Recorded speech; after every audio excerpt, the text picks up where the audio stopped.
Shalom jemaat yang terkasih dalam Yesus Kristus.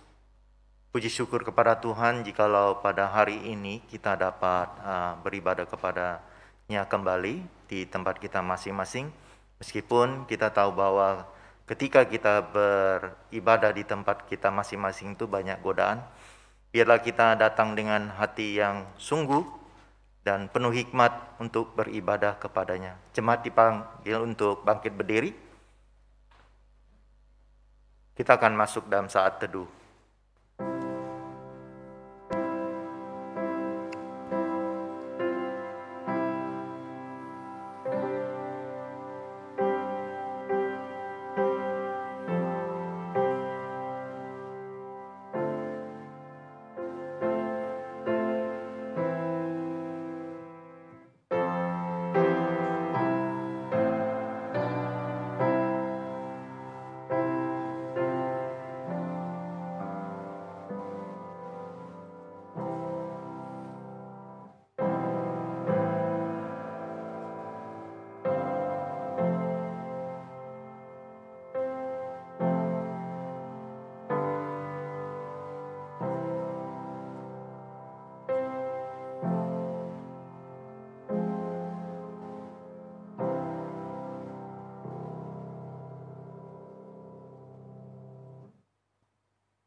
Ayat panggilan ibadah diambil dari Mazmur 103 ayat yang pertama dan kedua. Pujilah Tuhan, hai jiwaku. Pujilah namanya yang kudus, hai segenap batinku. Pujilah Tuhan, hai jiwaku, dan janganlah lupakan segala kebaikannya. Nyanyian panggilan ibadah diambil dari KPPK 60. Suci, suci, suci.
Jemaat dipersilakan duduk kembali.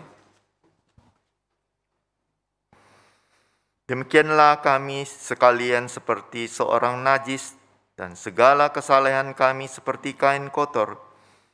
Kami sekalian menjadi layu seperti daun, dan kami lenyap oleh kejahatan kami seperti daun dilenyapkan oleh angin.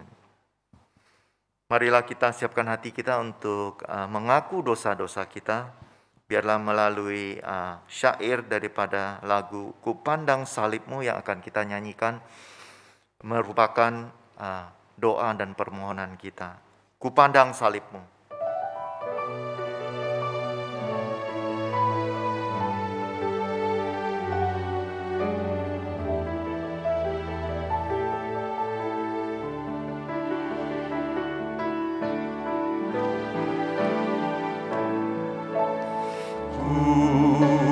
Pandang salib-Mu, ya juru selamatku, di Golgota. Dengarlah doaku, hapuskan dosaku. Akulah milik-Mu selamanya.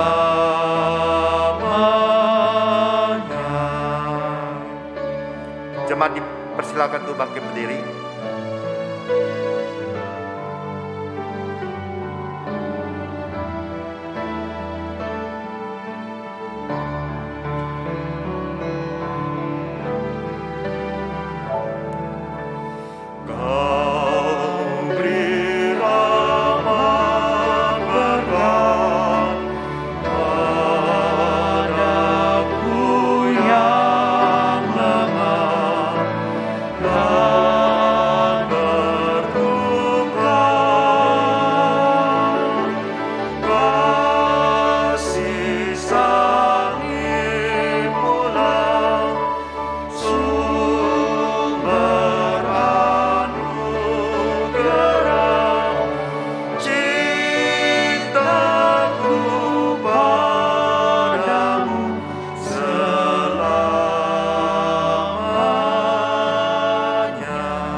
Mari kita merendahkan hati menghadap Tuhan yang Maha Kudus. Kita mau mengakui dosa kita dan kesalahan kita di hadapannya.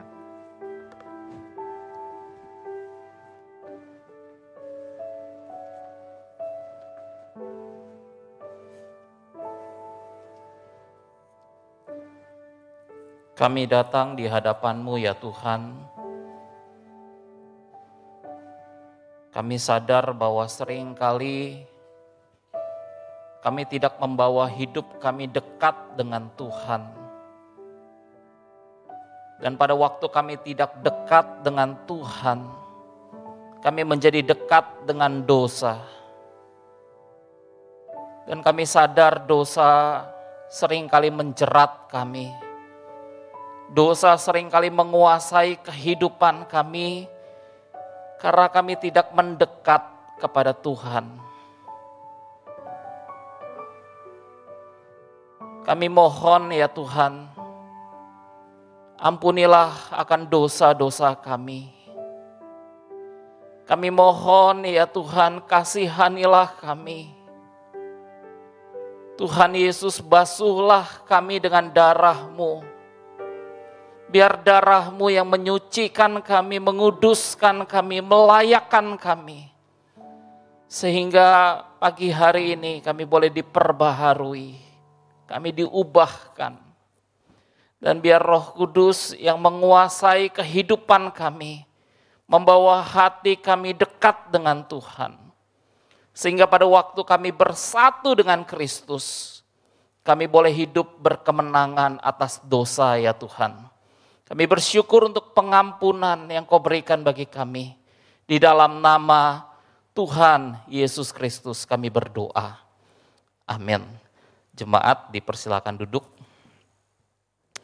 Saudara-saudara, janji pengampunan dosa diambil dari Roma pasal yang ketiga, ayat 23 sampai 24. Karena semua orang telah berbuat dosa dan telah kehilangan kemuliaan Allah, dan oleh kasih karunia telah dibenarkan dengan cuma-cuma karena penebusan dalam Kristus Yesus.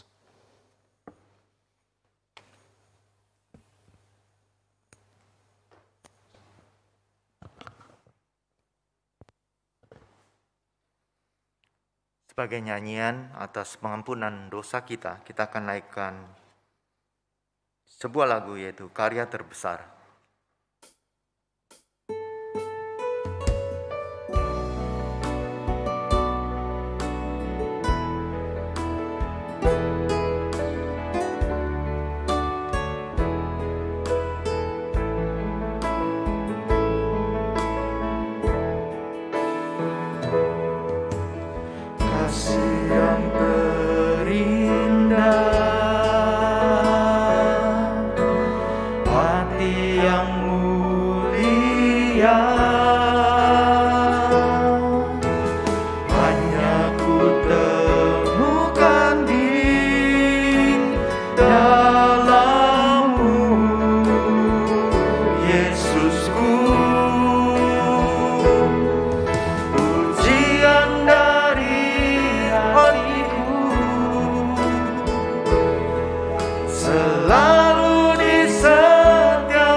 Tibalah saatnya bersama dengan umat dari segala abad dan tempat kita akan mengikrarkan pengakuan iman rasuli. Jemaat dipersilakan untuk bangkit berdiri. Aku percaya kepada Allah, Bapa yang Maha Kuasa, Khalik langit dan bumi, dan kepada Yesus Kristus, anaknya yang tunggal Tuhan kita, yang dikandung daripada Roh Kudus, lahir dari anak darah Maria, yang menderita sengsara di bawah pemerintahan Pontius Pilatus, disalibkan, mati dan dikuburkan, turun ke dalam kerajaan maut, pada hari yang ketiga bangkit pula dari antara orang mati, naik ke surga, duduk di sebelah kanan Allah, Bapa yang Maha Kuasa, dan dari sana ia akan datang untuk menghakimi orang yang hidup dan yang mati. Aku percaya kepada Roh Kudus, gereja yang kudus dan am, persekutuan orang kudus, pengampunan dosa, kebangkitan tubuh, dan hidup yang kekal. Amin. Jemaat dipersilakan duduk kembali.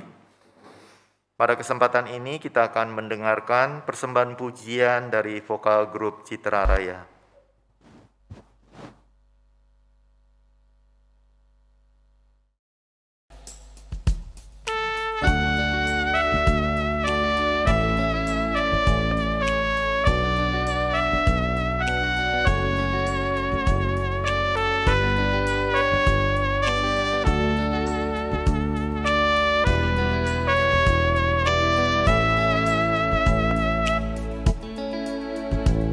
Tuhan tak pernah janji, langit selalu biru, tetapi Dia berjanji selalu menyertai. Tuhan tak pernah janji, jalan selalu rata, tetapi Dia berjanji berikan kekuatan.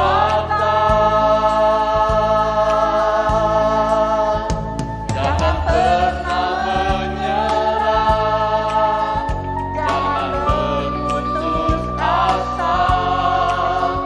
Mujizat Tuhan ada saat hati menyembah. Jangan pernah menyerah, jangan berputus asa. Mujizat Tuhan ada bagi yang setia dan percaya.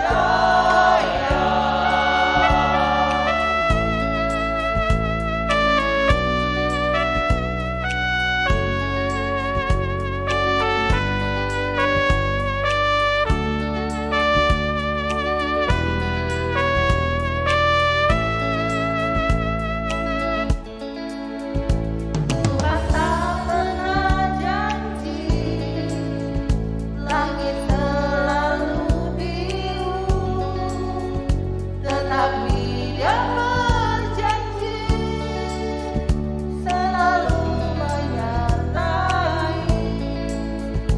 Tuhan tak pernah janji, jalan selalu rata, tetapi Dia berjanji berikan kekuatan. Jangan pernah menyerah, jangan berputus asa.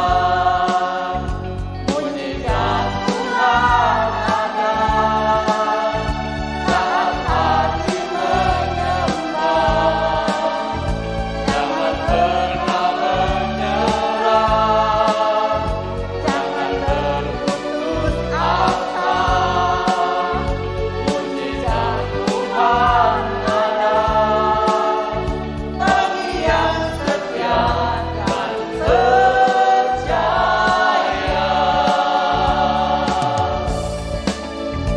Jangan pernah menyerah, jangan berputus asa.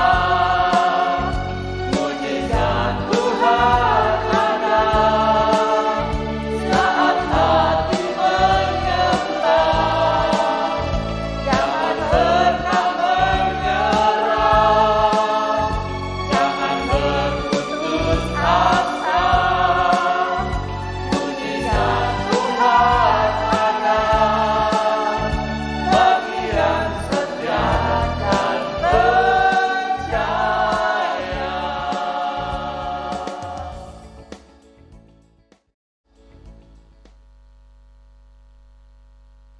Terima kasih untuk pujian yang begitu indah yang menguatkan kita agar kita tidak menyerah dan berputus asa, khususnya di saat pandemi seperti sekarang ini. Selanjutnya kita akan mendengarkan firman Tuhan yang pada kesempatan ini akan disampaikan oleh Lause Roni, dan kita akan menaikkan satu pujian, Ku mau sepertimu Yesus, dimedley dengan menyenangkanmu.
Bentuklah hati ini jadi bejana untuk hormat-Mu, cemerlang bagai emas murni. Tuhan, ku serahkan hatiku, semua ku berikan padamu. Kuduskan hingga tulus selalu, agar aku menyenangkanmu, menyenangkanmu, menyenangkanmu, senangkanmu. Hanya itu kerinduanku, menyenangkanmu, senangkan hatimu. Hanya itu kerinduanku,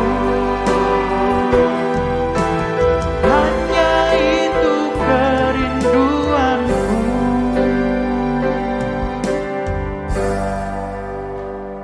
Mari kita berdoa. Tuhan Yesus, kami bersyukur kepadamu untuk saat ini.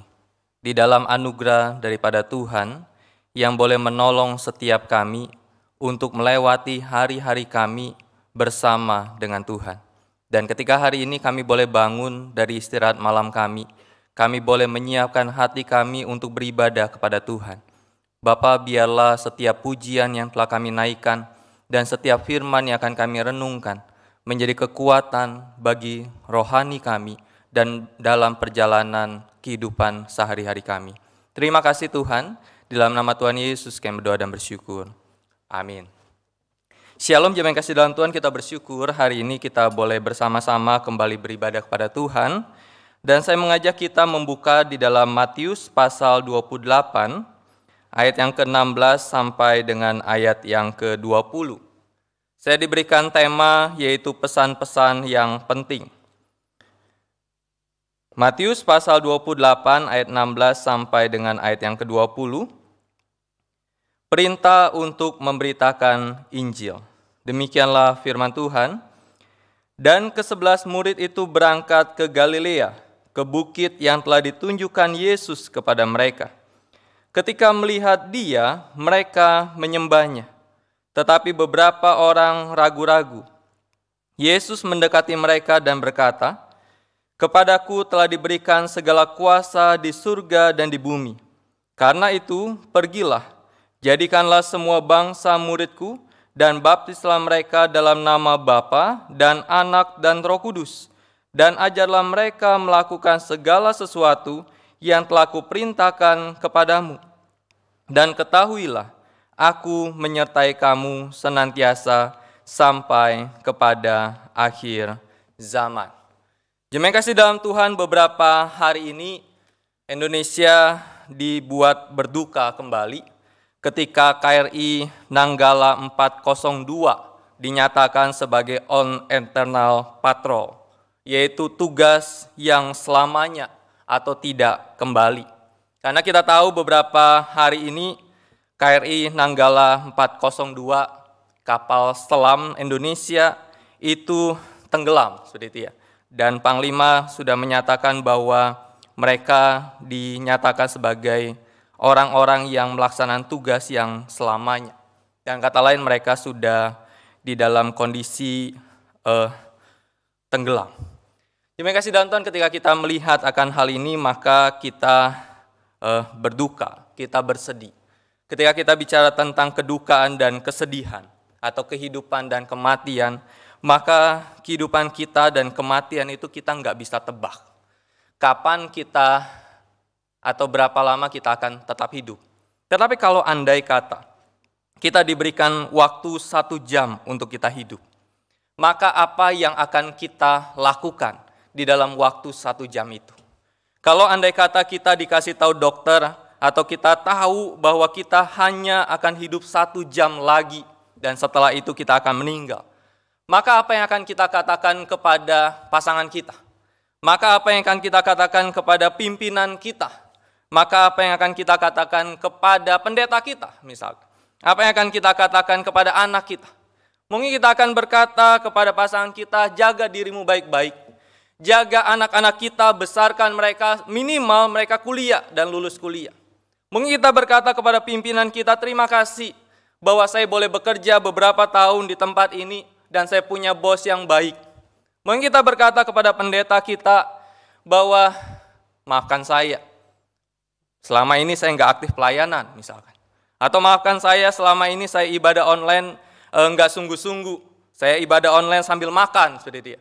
Dan saya tahu 1 jam lagi saya akan meninggal dan maafkan saya untuk semuanya itu. Mungkin kita berkata kepada anak-anak kita, maafkan papa, maafkan mama, bahwa mama dan papa selama ini galak sama kamu. Tetapi semuanya itu dilakukan demi kebaikan. Terima kasih dalam Tuhan, 1 jam dan kita mengungkapkan akan isi hati kita, seperti apa perasaan kita kepada orang yang ingin kita katakan. Dan 1 jam itu mengungkapkan seperti apa hati kita. Ketika kita melihat akan topik kita hari ini, pesan-pesan yang penting adalah perkataan-perkataan yang disampaikan oleh Tuhan Yesus sebelum dia terangkat atau kembali ke surga. Menjadi menarik adalah ketika kita bicara tentang kematian Kristus di atas kayu salib, maka kita kenal dengan istilah 7 perkataan salib, seperti itu ya. Ketika kita melihat sebelum peristiwa itu, kita kenal tentang pemberitahuan tentang 3 penderitaan yang akan dialami oleh Kristus. Tetapi ketika kita bicara tentang Yesus yang akan terangkat ke surga, kita kenal dengan istilah amanat agung. Karena itu kata-kata terakhir yang Tuhan Yesus katakan di dalam bagian ini berbicara tentang tuntunan, berbicara tentang tugas, berbicara tentang seperangkat perintah untuk melaksanakan sesuatu yang terpenting yang dilakukan, yang harus dilakukan para murid, para rasul, dan anak-anak Tuhan di dunia ini. Kata-kata terakhir Tuhan Yesus ini adalah mengungkapkan isi hati Kristus kepada para murid. Apa yang dia rindukan untuk dilakukan para pengikutnya selama mereka ada di dalam dunia ini. Karena itu ketika melihat topik ini, kata-kata yang penting, maka saya memunculkan 3 kata. O, P, J. Ketika kita melihat akan O, P, dan J, maka O itu bicara tentang otoritas. Kalau kita melihat ayat yang ke-18 dikatakan semua kuasa, semua otoritas di surga dan di bumi telah diberikan kepadaku. Tuhan Yesus tidak katakan sebagian kuasa. Tuhan Yesus tidak katakan 99% kuasa diberikan kepadaku. Tetapi dia katakan semua.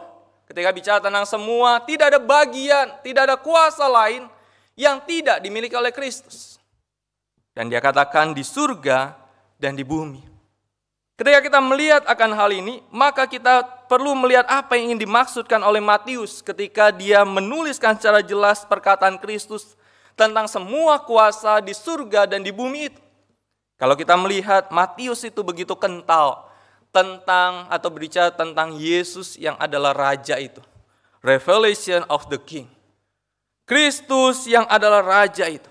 Kalau kita melihat kembali peristiwa kelahiran Kristus, maka 3 orang Majus atau para orang Majus itu datang dari timur. Mereka mengikuti bintang itu dan mereka mau menempuh perjalanan yang panjang, perjalanan yang meletihkan, perjalanan yang penuh dengan ancaman. Mereka datang membawa emas, kemenyan, dan mur. Dan ketika mereka menemukan anak itu, maka apa yang mereka lakukan? Mereka datang dan membawa emas, kemenyan, dan mur itu. Apa yang mereka lakukan lagi? Alkitab berkata mereka menyembah akan anak itu. Jemaat kasih dalam Tuhan, penyembahan yang dilakukan oleh orang-orang Majus ini menunjukkan siapa anak itu. Menunjukkan tentang Raja itu. Ketika kita melihat tentang khotbah Yesus di bukit, saya lebih suka menyebutnya sebagai khotbah Raja di bukit. Seorang raja yang sedang berbicara kepada rakyatnya. Seorang raja yang sedang bicara tentang kepada para pengikutnya. Seorang raja yang sedang menyampaikan tita-titanya. Dan seorang raja yang memberi makan ketika rakyatnya lapar. Kita ingat peristiwa 5 roti dan 2 ikan waktu itu. Ketika kita melihat ketika Tuhan masuk dan dielu-elukan. Orang-orang membawa akan daun itu dan mengelu-elukan dia. Konsep raja begitu kental di dalam Injil Matius ini. Karena itu ketika kita melihat akan hal ini, maka kita bisa berkata bahwa Matius telah memberitahu kita tentang bagaimana Yesus yang adalah Raja di atas segala raja itu. Tuhan Yesus yang adalah Tuhan di atas segala Tuhan itu. Dulu, pada zaman kerajaan China seperti itu ya, atau zaman raja-raja di negara Tiongkok, maka ketika seorang raja mengirimkan utusannya kepada rakyat, maka raja itu atau utusan itu akan berkata seperti ini. Kalau di layar kita kan bahasa Mandarin seperti itu ya, tapi saya akan Indonesia saja. Dikatakan bahwa ini adalah dekret dan perintah raja. Dengarkan dan patuhi.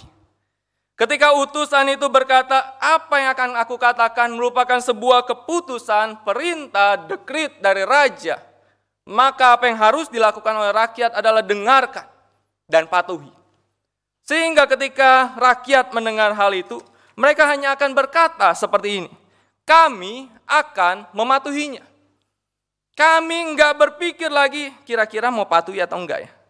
Kira-kira, sebentar, saya pikir dulu perintah raja ini memberatkan atau meringankan saya ya. Enggak, mereka akan berkata langsung kami akan patuhi dan mereka akan taati itu. Kenapa? Karena raja punya otoritas untuk lakukan dan katakan itu. Sehingga ketika Tuhan Yesus berkata bahwa semua kuasa, semua otoritas di surga dan di bumi telah diberikan kepadaku. Dia ingin mengingatkan, dia ingin memeteraikan kepada orang-orang waktu itu dan kepada kita. Orang-orang waktu itu menarik, Matius berkata ada orang-orang yang langsung menyembahnya. Tetapi ada orang-orang yang ragu-ragu. Untuk orang-orang yang menyembah atau yang ragu-ragu, Tuhan Yesus berkata yang sama. Aku punya otoritas. Dan yang menjadi menarik adalah setelah ayat yang ke-20 selesai, tidak dijelaskan bahwa orang yang ragu-ragu masih ragu-ragu. Sehingga mereka mentaati itu. Terima kasih dalam Tuhan, sadarkah kita? Kita punya dan kita menyembah Raja di atas segala raja. Kita menyembah dan kita tunduk kepada Tuhan di atas segala Tuhan. Dia punya otoritas. Dan tidak ada di atasnya yang punya otoritas yang lebih tinggi daripada Allah. Ini membuat kita harusnya memaknai hidup kita di dalam ketundukan kepada Tuhan. Kita seringkali menyebut atau menyanyikan pujian King of the King, seperti itu ya. Raja di atas segala raja. Kita seringkali di dalam doa-doa kita menyebut tentang Tuhan Yesus. Tetapi pertanyaannya adalah, seberapa kita tunduk? Seberapa kita taat? Seberapa kita tidak ragu kepadanya? Ini menjadi poin penting. Satu penyataan diri Kristus tentang otoritasnya harus diikuti sebuah reaksi ketaatan di dalamnya. Kemudian ketika Tuhan sudah menyatakan aku punya otoritas di surga dan di bumi, maka P bicara tentang penugasan. Ketika bicara tentang penugasan di dalam ayat 19a dikatakan, karena itu pergilah, jadikanlah semua bangsa muridku. Apa yang ingin Tuhan Yesus katakan? Atau apa yang ingin Tuhan Yesus lakukan untuk kita lakukan di dalam penugasan ini? Apa sebenarnya tugas yang Tuhan Yesus berikan? Terima kasih dalam Tuhan, amanat agung Tuhan. Itu sebenarnya bagi saya sih sangat-sangat mudah untuk dipahami.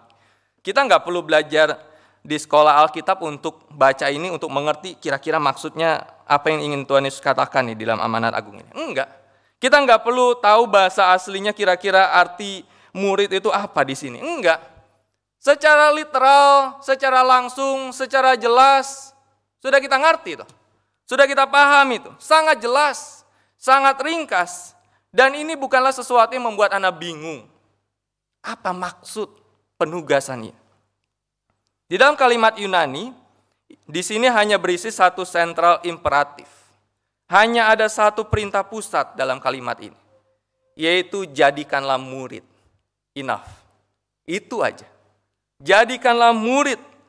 Jadi Anda dapat mengatakan bahwa amanat agung yang Yesus berikan kepada gerejanya, kepada umatnya, sangatlah sederhana. Bahwa kita harus memuridkan. Sebagai murid Yesus, pada waktu itu, sebagai orang-orang Yahudi waktu itu, orang-orang ini pasti mengerti istilah yang Tuhan Yesus katakan. Kenapa?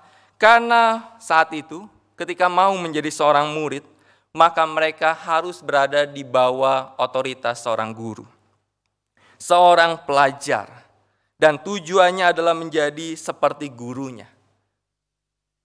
Dan itu dilakukan. Dan kalau kita lihat di dalam Alkitab itu kan banyak ya. Yohanes Pembaptis punya murid. Kemudian Tuhan Yesus punya 12 murid. Kemudian Paulus itu murid dari Gamaliel. Paulus juga punya murid yang lain. Konsep pemuridan itu begitu kental di dalam Alkitab. Elia punya murid Elisa. Banyak sekali. Sehingga ketika Tuhan Yesus berkata kepada para muridnya, waktu di dalam bagian ini, mereka begitu kenal tentang konsep itu. Saya dipanggil untuk menjadikan orang sebagai murid. Berarti saya harus jadi murid dan kemudian saya jadi guru untuk memuridkan. Itu aja. Nah, ketika kita melihat akan hal ini, maka pemuridan itu seringkali disebut sebagai imitatio Christi, di dalam arti meniru perbuatan Kristus. Menjadi murid, menjadi pengikutnya, pergi bersamanya, berjalan bersamanya. Karena itu kalau kita lihat 3,5 tahun perjalanan pelayanan Kristus, maka para murid itu bersama-sama dengan dia. Memang ada waktu-waktu di mana hanya 3 murid seperti itu ya.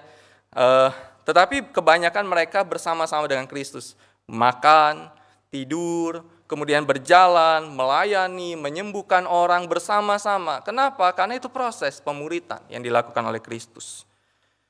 Perintah amanat agung yang Kristus berikan untuk membuat kita menjadi murid dan untuk membuat kita belajar tentang nilai-nilai kehidupan Kristus.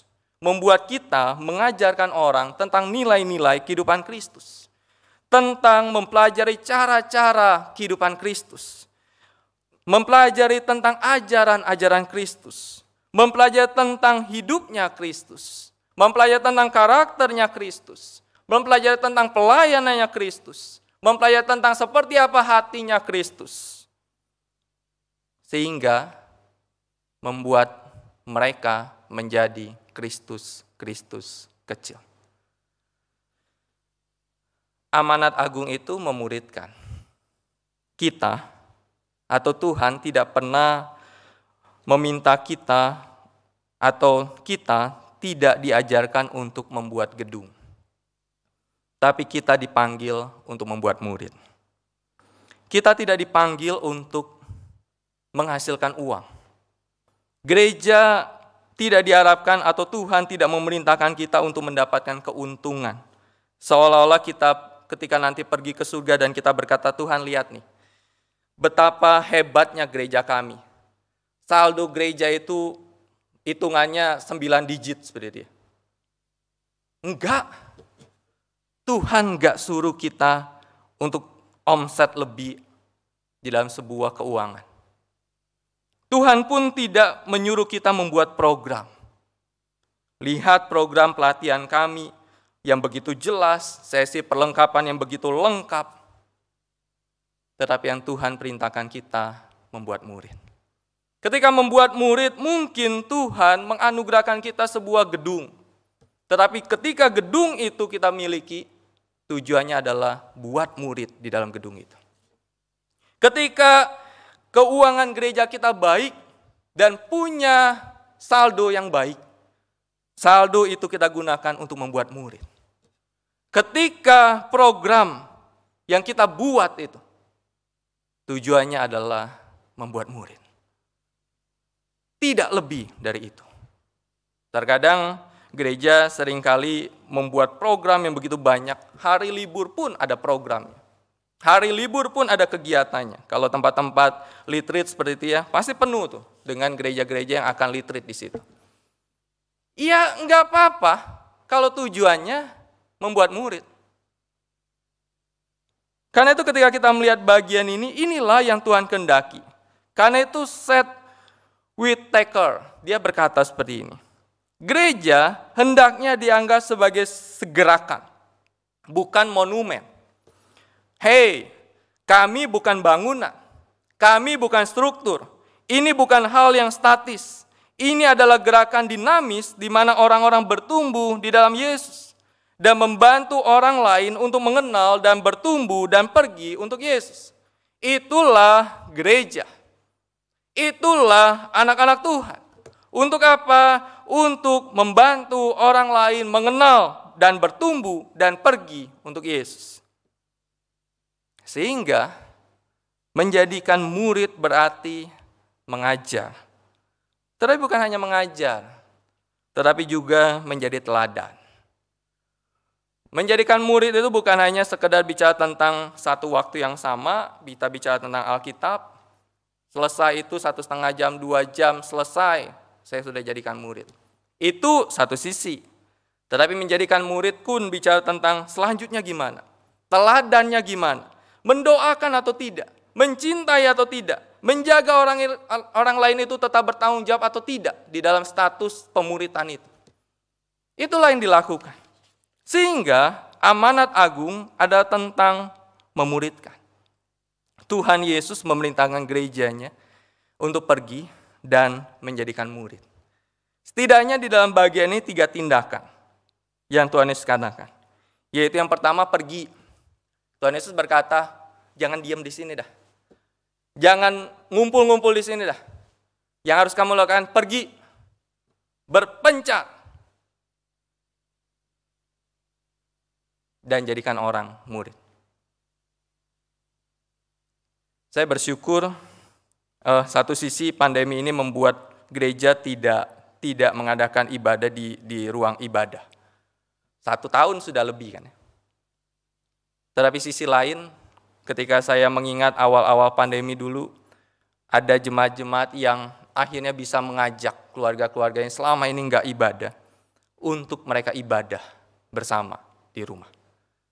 Kita diutus pergi untuk mengajak orang. Mungkin ada orang-orang yang agak sungkan gitu ya kalau ke gedung ibadah. Ya di rumah enggak terlalu sungkan karena enggak ada yang tahu, nyalain TV, nyalain laptop dan ikut ibadah. Kita diutus untuk pergi. Untuk mencari orang. Kalau bahasa teologis itu jangan gemuk di dalam. Gemuk di dalam kegiatan di dalam, tetapi kurus kegiatan di luar untuk menjadikan murid. Pergi, aksi, tindakan di situ. Kemudian baptis. Memang kalau baptis bicara tentang organisasi gereja, enggak semua orang jemaat boleh baptis kan. Memang enggak boleh baptis seperti itu. Tetapi ketika pergi menginjili, menjadikan orang sebagai murid, dan bawa mereka dalam komunitas gereja, mereka belajar kalau di gereja kita katekisasi, dan kemudian mereka ikut baptisan. Baptis sebagai tanda dari iman mereka, kesaksian iman mereka di hadapan Tuhan, di hadapan sesama, dibaptis. Kita nggak bicara tentang apakah baptisan itu menyelamatkan atau tidak. Kalau bicara tentang itu, waktu kita cukup panjang lagi. Tetapi intinya adalah baptis itu tanda, bukan keselamatan. Bukan bisa membuat kamu bisa diselamatkan. Kemudian mengajar. Mengajar itu bicara tentang ayo, bukan hanya baptis dan kemudian bebas. Anggap mereka udah dewasa, anggap mereka sudah jadi orang yang sudah beriman, bisa bertumbuh. Enggak, belajar, mengajar. Kemarin di Pemuda saya berkata bahwa kekristenan itu adalah bicara tentang kebersamaan. Kalau anak Tuhan atau orang Kristen enggak pengen bersekutu, enggak pengen ibadah, maka saya katakan, keras saya bilang sama pemuda, keras saya adalah lebih baik dia enggak usah jadi Kristen. Kenapa? Karena Kristen itu perlu ibadah dan bersekutu. Kenapa? Karena di sana kita diajar untuk terus bertumbuh. Karena itu jemaat kasih dalam Tuhan, amanat agung adalah agar pembuat murid menjadi pembuat murid dan akan menjadi pembuat murid. Itu aja. Yang ketiga, J. Ayat yang ke-20. Lihatlah, aku selalu bersamamu sampai akhir zaman. Tuhan Yesus ngomong ini ketika dia mau terangkat ke surga. Dengan kata lain, para murid secara kasat mata nggak bisa lihat dia lagi. Tetapi yang menjadi menarik adalah ketika dia terangkat, sebelum dia terangkat ke surga, dan kemudian dia ngomong, aku akan selalu menyertai kamu sampai akhir zaman. Kalimat ini kelihatannya paradoks. Satu sisi dia mau pergi, satu sisi dia berkata menyertai, seperti itu ya. Tetapi ketika kita melihat bagian ini, tetapi inilah jaminan yang diberikan oleh Kristus. Kamu ketika membuat murid, kamu enggak sendiri dengan kekuatanmu, dengan kemampuanmu, dengan kepintaranmu, dengan setiap apa yang kamu lakukan, enggak. Tetapi aku menyertai kamu. Ketika kita melihat tentang aku menyertai kamu, aku selalu bersama-sama dengan kamu, kita kembali ingat tentang satu kata, yaitu Immanuel. Tuhan bersama dengan kita. Dia tidak pernah meninggalkan kita. Dia selalu menyertai kita. Karena itu ketika kita melihat akan hal ini, kata-kata penting yang disampaikan oleh Kristus, bicara tentang otoritasnya. Bicara tentang penugasannya. bicara tentang jaminannya, Dia menyertai kita. Ketika kita sudah melihat kata-kata penting dari Raja di atas segala raja, maka saya ingin katakan yang terakhir adalah ini. Bila pesan penting ini tidak menggetarkan hati kita untuk melakukan, maka ada yang salah dalam kehidupan kita sebagai orang Kristen.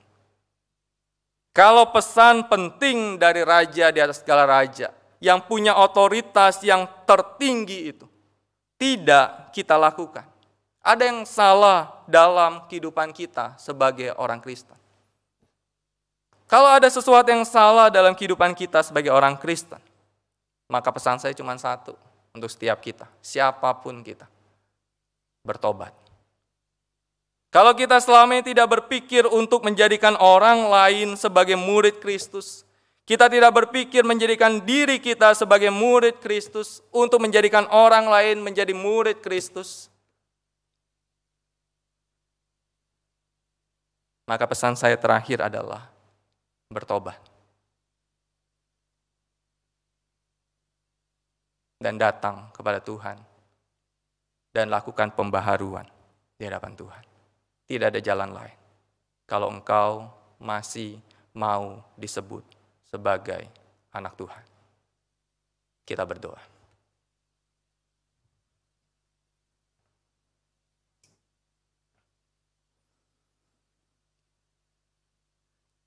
Tuhan Yesus, terima kasih. Para murid telah menerima akan pesan-pesan penting tentang otoritas yang Kristus miliki, tentang penugasan yang Kristus berikan, dan tentang jaminan penyertaan yang Kristus pastikan. Biarlah kami sebagai anak-anak Tuhan terus tunduk, terus mentaati, dan ampuni kami Tuhan, kalau selama ini kami tidak mau menjadikan diri kami sebagai murid yang belajar, yang dididik, yang dimuridkan. Ampuni kami kalau selama ini pun kami tidak mau pergi mencari orang-orang, mempertobatkan mereka di dalam anugerah Tuhan, sehingga mereka pun dijadikan murid. Tolong kami Tuhan, sehingga pesan Kristus tentang pemuridan menjadi hal yang kami lakukan di dalam kehidupan gereja, di dalam kehidupan keseharian kami, di tengah-tengah keluarga kami. Terima kasih Tuhan, di dalam nama Tuhan Yesus kami berdoa dan bersyukur. Amin. Saya serahkan.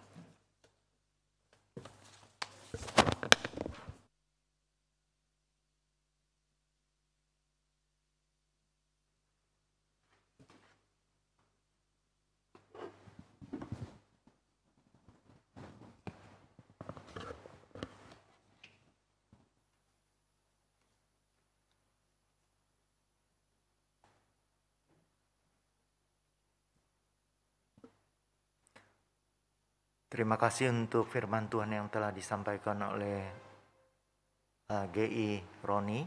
Kiranya Tuhan memberkati pelayanan dan keluarganya. Selanjutnya kita akan memberikan persembahan. Persembahan dapat dilakukan dengan cara scan barcode sebelum kebaktian dimulai atau saat kolekte.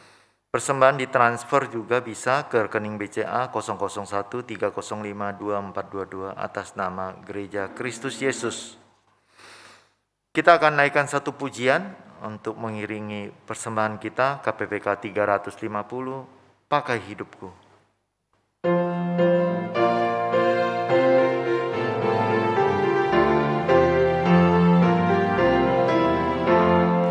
Pakai hidupku ini, seluruh roh dan jiwaku. Pakai tanganku ini, hatiku digerakkan kasih-Mu. Pakai kakiku ini, tiap langkah ikut-Mu. Pakai suaraku ini, selamanya memuji Kristus dipersilakan untuk bangkit berdiri. Pakai mulutku ini, pakai mulutku ini, memberitakan Injil-Mu.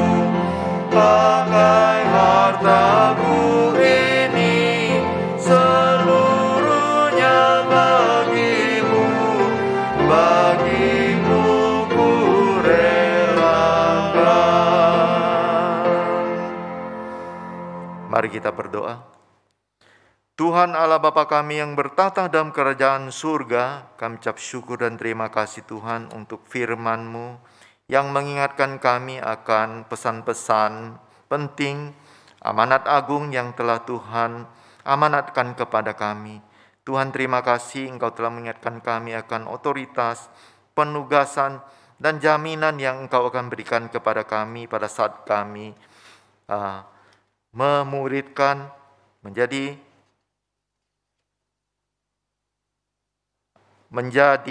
hamba yang mau menjadi murid bagimu juga.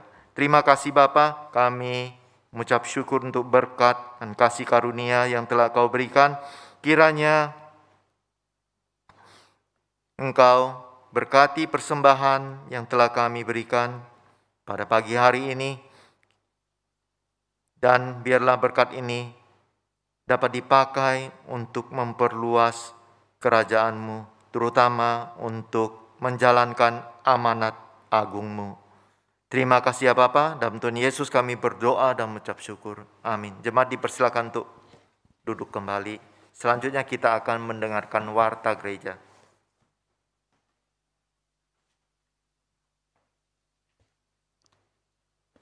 Salam sejahtera bagi seluruh jemaat yang sedang beribadah pada hari ini.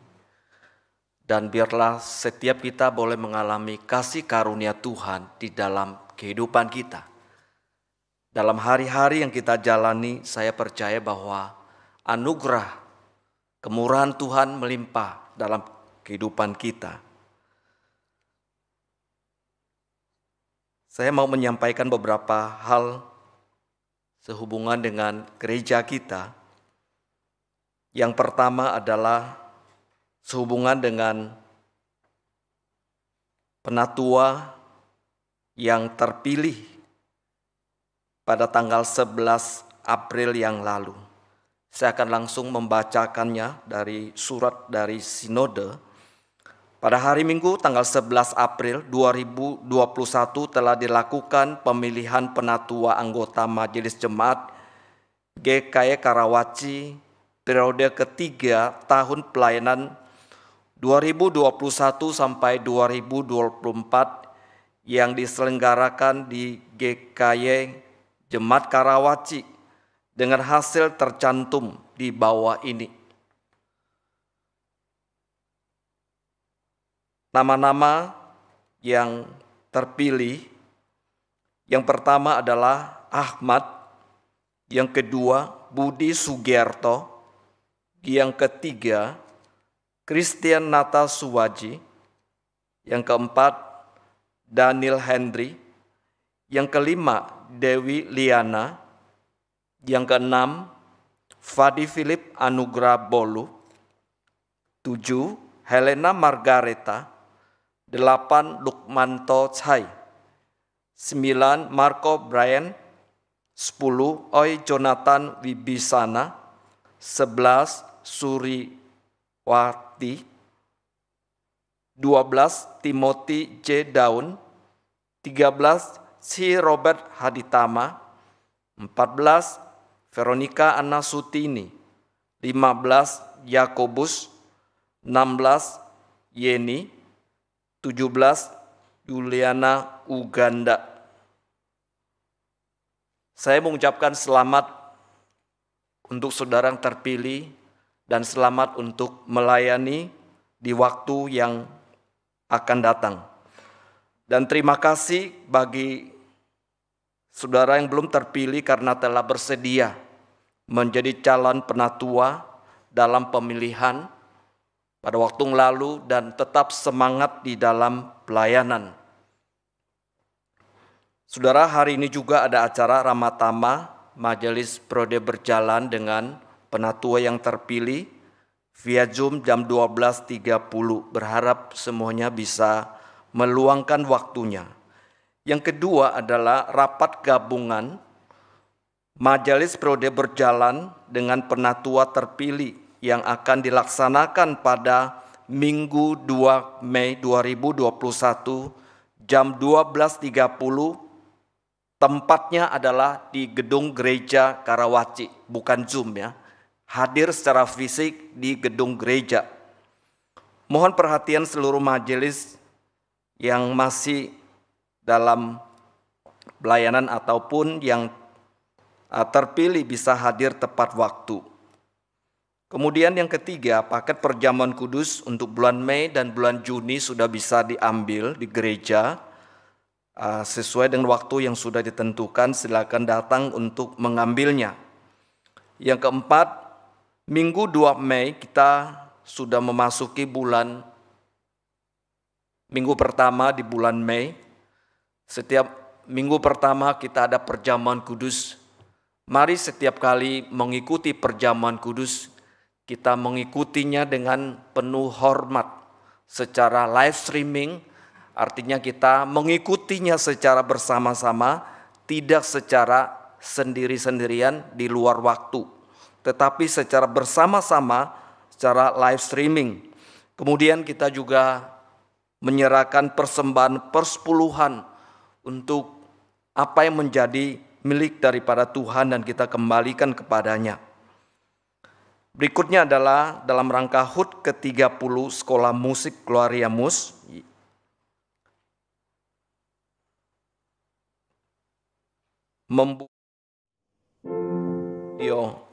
Virtual choir, ada Chapter of My Life ya, by Joseph Martin, ada videonya bisa ditayangkan, kita bisa menyaksikannya.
Blessed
yang terakhir adalah pelayanan digital Sinode GKY.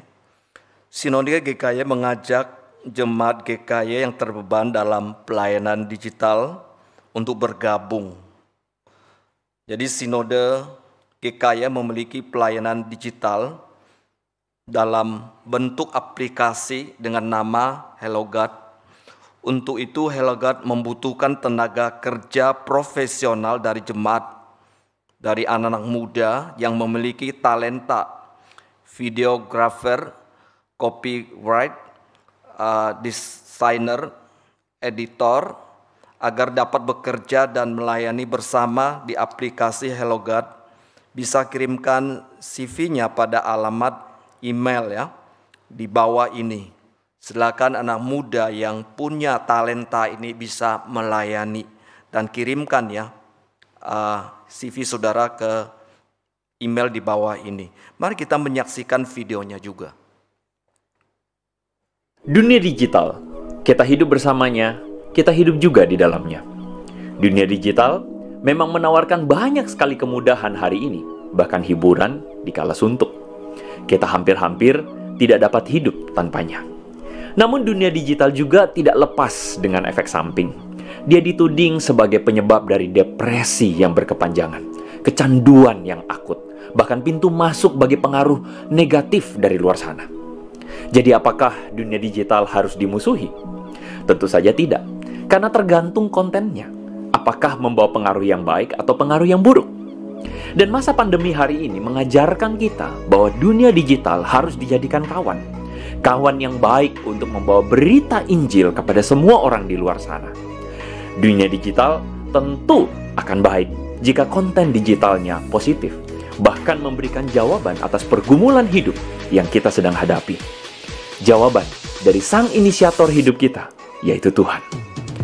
Hello God hadir untuk mewarnai dunia digital dengan pesan yang dari Tuhan. Memberikan arah di tengah berbagai banyaknya arus informasi yang disodorkan kepada kita. Memberikan makna di tengah kehampaan di dalam berbagai konten hiburan hari ini. Hello God adalah sebuah peluang untuk melayani generasi yang makin terhilang di tengah-tengah dunia digital hari ini. Jadi apakah Anda merasa diperlengkapi Tuhan di dalam bidang visual, desain, dan videografi? Apakah Anda merasa terbeban di dalam pelayanan dunia digital ini? Apakah Anda ingin dipakai sekaligus dibentuk Tuhan? Mari bergabung bersama Hello God.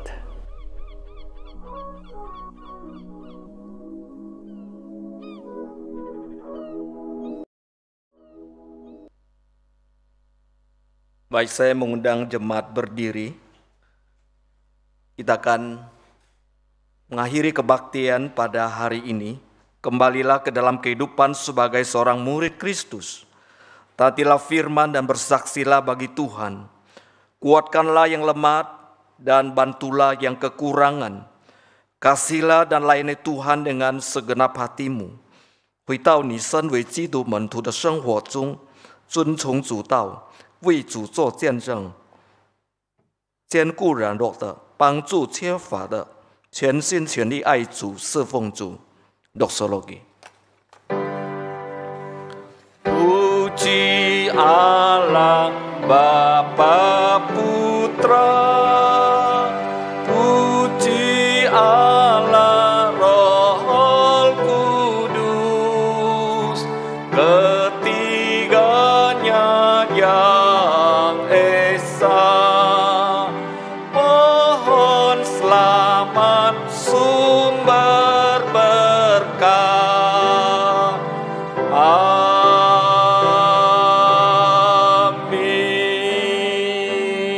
Sidang jemaat yang saya kasih dalam Tuhan, arahkan hatimu dan terimalah berkat Tuhan. Tuhan memberkati engkau dan melindungi engkau. Tuhan menyinari engkau dengan wajah-Nya dan memberi engkau kasih karunia. Tuhan menghadapkan wajah-Nya kepadamu dan memberi engkau damai sejahtera, mulai pada saat ini bahkan sampai selama-lamanya. 愿耶和华赐福给你，保护你。愿耶和华使他的脸光照你，赐恩给你。愿耶和华向你扬脸，赐你平安，从今时直到永永远远。阿门。阿弥，阿弥，阿